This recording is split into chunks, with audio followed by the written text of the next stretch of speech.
شريك لك لبيك إن الحمد والنعمة لك والملك لا شريك لك لبيك لبيك اللهم لبيك لبيك لا شريك لك لبيك إن الحمد والنعمة لك الحمد للہ رب العالمین والصلاة والسلام علی سید الانبیاء والمرسلین وعلی آلہ واصحابہ واہل بیتہ اجمعین اما بعد فاعوذ باللہ من الشیطان الرجیم بسم اللہ الرحمن الرحیم۔ محترم حاضرین و سامعین، السلام علیکم ورحمۃ اللہ وبرکاتہ۔ قربانی کی فضیلت و اہمیت اور فضائل و مسائل کے سلسلے میں آج ہم آخری پروگرام کے ساتھ آپ کی خدمت میں حاضر ہیں۔ آج ہم دو مسئلے بیان کریں گے اور دونوں کا تعلق خاص طور پر اجتماعی قربانی سے ہے، کیونکہ پچھلے چند سالوں سے اجتماعی قربانی کا سلسلہ بہت بڑھ گیا ہے۔ خاص طور پر گاؤں دیہات میں تو یہ سلسلہ بہت زیادہ ہے، اور شہروں میں بھی مساجد، مدارس اور تنظیموں کی جانب سے اجتماعی قربانی کا سلسلہ بہت آگے جا رہا ہے۔ اس کے اندر جو سب سے بڑا مسئلہ پیدا ہوتا ہے وہ یہ کہ مشترکہ قربانی میں آپ نے گوشت کس طرح تقسیم کرنا ہے۔ واضح رہے کہ ایک بڑے جانور میں 7 افراد بیک وقت شامل ہو سکتے ہیں، 7 سے زیادہ شامل نہیں ہو سکتے،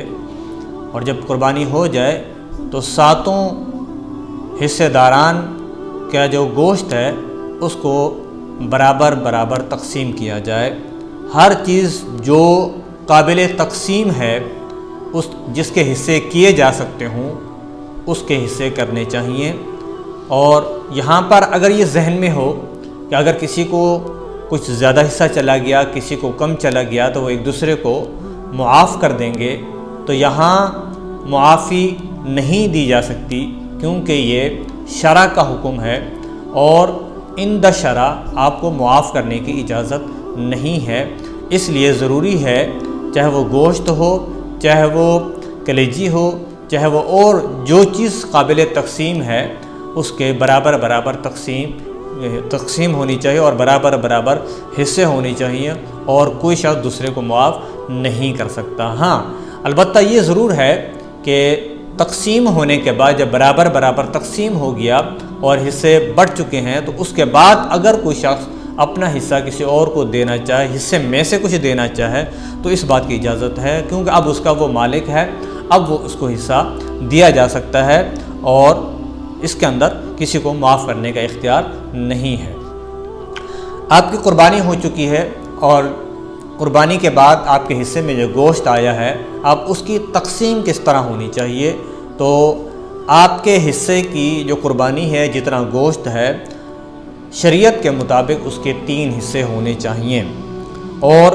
قربانی کے جانور کا گوشت خود کھانا اور دوسروں کو کھلانا یہ مستحب ہے، اور افضل یہ ہے کہ گوشت کے 3 برابر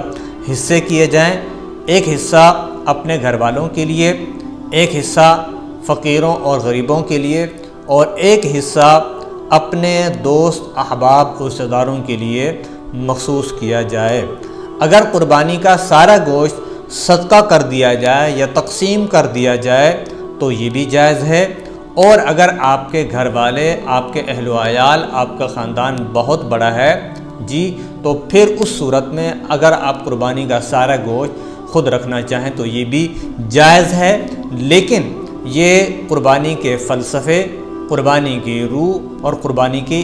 عبادت کے منافی ہے کہ آپ نے اللہ کی رضا کے لیے قربانی کی ہے، نہ کہ گوشت کھانے کے لیے کی ہے۔ تو اس لیے اللہ کی شریعت کے مطابق، اسلام کی تعلیم کے مطابق اس گوشت کے حصے ہونے چاہیے۔ یہاں پر میں یہ بھی بتا دوں کہ بعض اوقات یہ ہوتا ہے کہ ہم فقیروں اور غریبوں کو تو شامل نہیں کرتے، اپنے دوست احباب کو شریک کر لیتے ہیں۔ اور یہاں پر یہ بھی زیادہ دیکھا گیا ہے کہ ان لوگوں کو آپ گوشت تقسیم کرتے ہیں کہ جن سے مستقبل میں آپ کا مفاد وابستہ ہوتا ہے، آپ کو مستقبل میں کسی قسم کا کوئی فائدہ ملنے والا ہوتا ہے، کوئی تعلق رکھنا ہوتا ہے، کوئی رشتہ رکھنا ہوتا ہے، تو ان کے گھروں میں تو آپ بڑے اچھے سے اچھا گوشت پہنچا دیتے ہیں، تقسیم کر دیتے ہیں۔ لیکن جہاں اللہ تعالیٰ کی رضا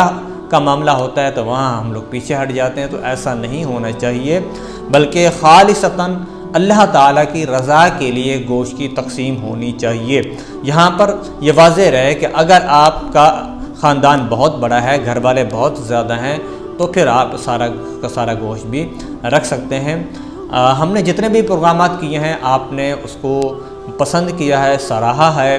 آپ نے ہماری حوصلہ افزائی کی ہے۔ میں ایک مرتبہ پھر آپ کی محبتوں کا، آپ کی چاہتوں کا، آپ کی حوصلہ افزائی کرنے کا دل کی گہرائیوں سے شکریہ ادا کرتا ہوں، اور انشاءاللہ العزیز ہم